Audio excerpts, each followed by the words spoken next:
Hello and welcome back to my channel. In my previous video I said I will explain the concept of jizya, so let's begin. In the previous video someone commented saying that to tell in Hindi language. For them I have given subtitles in Hindi, so turn them on if you want to understand the video clearly. In my last video I showed a video of a Christian who said that the jizya was a tax which Muslims demanded to non-Muslims if they didn't want to die. It's clear lie. Now let's understand the concept of jizya. इनको अगर आप पढ़ेंगे तो उसमें साफ साफ people of book यानी किताब के लोग यानी यहूदी और क्रिश्चियंस को मार डालने के लिए लिखा गया है अगर वह इस्लाम को कबूल नहीं करते, या फिर उनको जिजिया टैक्स देना पड़ेगा जिंदा रहने के लिए, यानी कि अगर जिंदा रहना है तो इस चीज का टैक्स देना पड़ेगा। देखिए, इस्लाम का मतलब है नफरत, लड़ाई, murder. We address these two allegations together regarding dhimmi and jizya because they are so closely related to one another. We begin with a proper explanation of what exactly is a dhimmi. Dhimmi is a historical term referring to non-Muslim subjects of a Muslim state. The word literally means one whose responsibility is taken or people with whom a covenant or compact has been made. 3. The word describes citizens of a Muslim state afforded security over their persons, property and religious practice in return for a tax, the jizya. Historically, when empires won battles and wars, common men were subjugated, looted and forced to work as laborers and serve in the military. Islam did away with such practice by affording all non-Muslim subjects the special dhimmi status. Dhimmis had a special place in Medina. Prophet Muhammad, peace be upon him, said, "If anyone wrongs a man with whom a covenant has been made, i.e. a dhimmi, or curtails any right of his, or imposes on him more than he can bear, or takes anything from him without his ready agreement, I shall be his adversary on the day of resurrection." He also made it clear that the protection of their life and honor was the responsibility of the Muslims, and failing in this regard would incur God's wrath. Whoever killed a muwahhid, a person who was granted the pledge of protection by the Muslims, i.e. a dhimmi, shall not smell the fragrance of paradise, though its fragrance can be smelt at a distance of 40 years of traveling. At the conquest of Mecca, Prophet Muhammad, peace be upon him, had the upper hand against the personalities who had persecuted him for over 2 decades. He could have silenced his enemies forever. Instead, he turned to the Meccans and asked.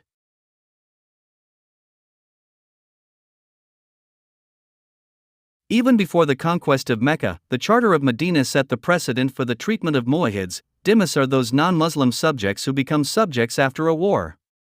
If there is no war and there is a negotiated settlement, then they are called muwahhids. When Prophet Muhammad, peace be upon him, was popularly appointed Medina's ruler, he entered into a pact with the Jewish communities of Medina.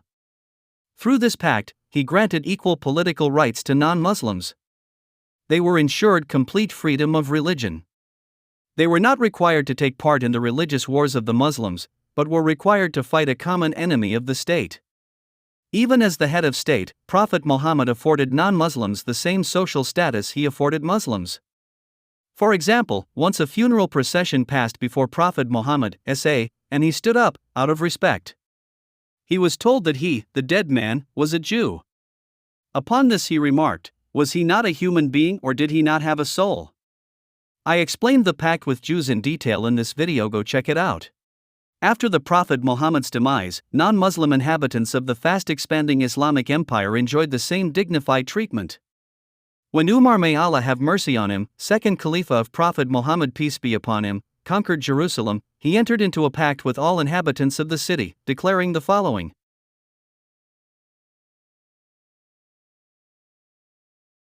A dhimmi assassinated Umar in 644 CE. Rather than lashing out against dhimmis, at his deathbed, Umar specifically ordered.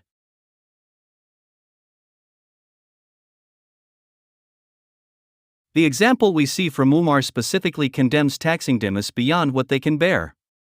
Instead, Muslims were commanded to care for dhimmis, fight for dhimmis, and to keep dhimmis safe. Critics also allege that Umar enforced taxation on non-Muslims' populations under penalty of death. To support this assertion, they cite the Qur'an 9:29.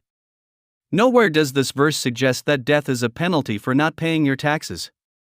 The Qur'an has mentioned the use of the death penalty elsewhere for other reasons, unrelated to tax evasion. Islam has reserved the death penalty for such crimes as treason, murder, or other severe acts of violence that shock the conscience. Umar, second Khalifa of Prophet Muhammad peace be upon him, never sentenced a non-Muslim to death for not paying his taxes. Critics allege that Muslim immigrants to Western nations consider themselves divinely entitled to the welfare payments they receive in these countries. Quoting the following verse, they claim that Muslims consider the Western nations their dhimmis and such welfare payment the jizya.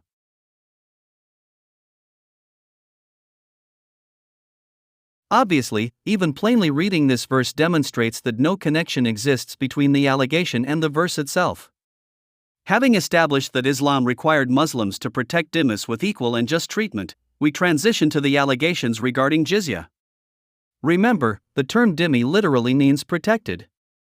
If no such protection existed, such minority communities could potentially be exploited.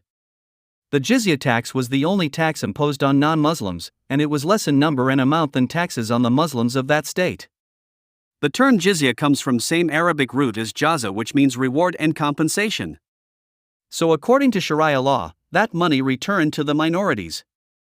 The jizya tax, like other taxes, creates accountability on the part of the government to do right by its citizens, not unlike governments that deal with immigration and minority communities. In Christian-ruled Sicily, for example, the Christian officials had such a tax for minorities, and they too called it jizya. Thus, non-Muslims paid jizya as free citizens of the Muslim state in return for protection of their civil and political liberties. Aside from this, critics also hide the fact that Muslims were also taxed. The tax levied on Muslims was on some occasions a heavier tax than the jizya. Additionally, Muslims were obligated to perform military service, from which all non-Muslims were exempt. Jizya served as the sole citizen tax to assure protection from all foreign attacks. Thus, if protection could not be promised, then jizya was impermissible.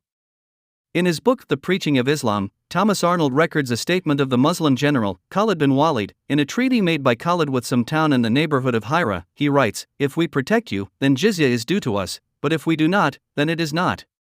Abu Ubaidah was a famous Muslim commander of Syria.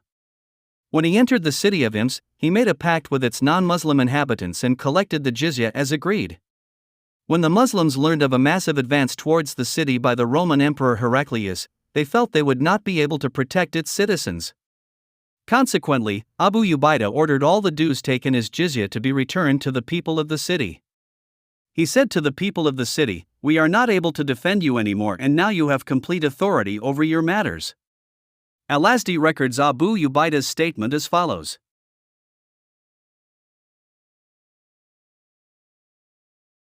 More powerful, however, than the Muslims' kind treatment, is the response that the people of Hims gave to the Muslims.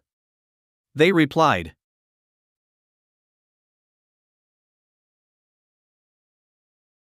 "These so-called oppressed dhimmis openly declared their desire to be under Muslim rule because it was just and fair."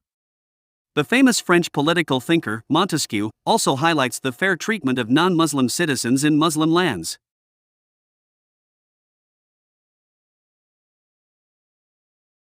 Professor Bernard Lewis observes that dhimmis welcomed the change from Byzantine to Arab rule, who found the new yoke far lighter than the old, both in taxation and in other matters, and that some even among the Christians of Syria and Egypt preferred the rule of Islam to that of Byzantines.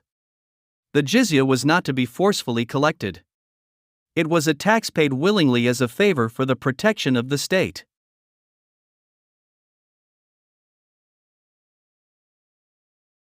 As previously noted, the jizya exempted dhimmis from serving in the military. Sir Thomas Arnold writes,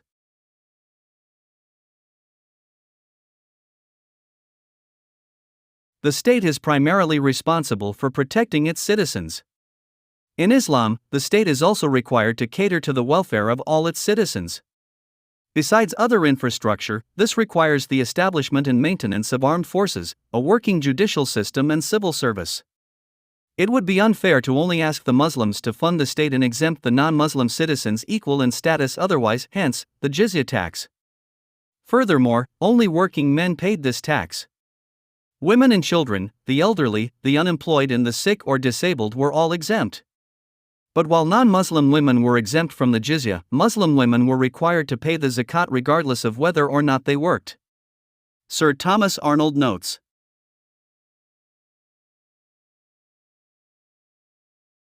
Since the Quran instructs that the jizya be voluntarily given, early Muslim rulers specifically forbade punishment on non-payment.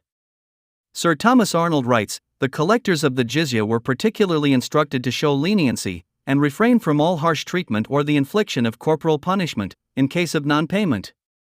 The jizya tax was an agreement between those non-Muslims who chose to live in Muslim lands and under the Muslim government. The dhimmis recognized that they were under the protection of the Muslim state. The Spanish Almoravids, for example, are a living testimony to the integrity and compassion with which Muslims treated Jews and Christians. Historian Gwendolyn Hall writes at length.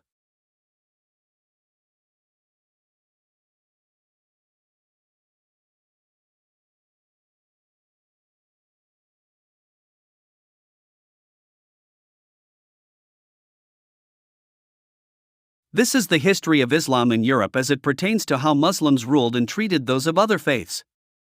The only criticism found was these Muslims were excessively influenced by their women. In closing, as an embodiment of the true spirit of jizya and dhimmi, once Umar, second Khalifa of Prophet Muhammad, met an old Jew begging on the street. Umar said to him, "Old man, we have not done justice to you. In your youth we took jizya from you and have left you to fend for yourself in your old age."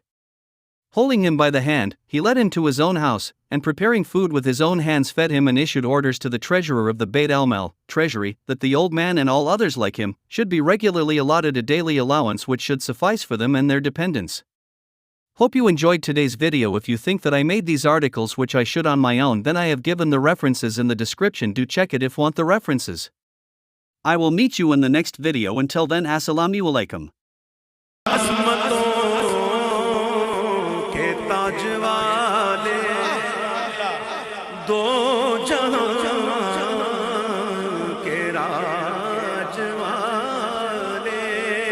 अर्श की महराज वाले हम आसियों की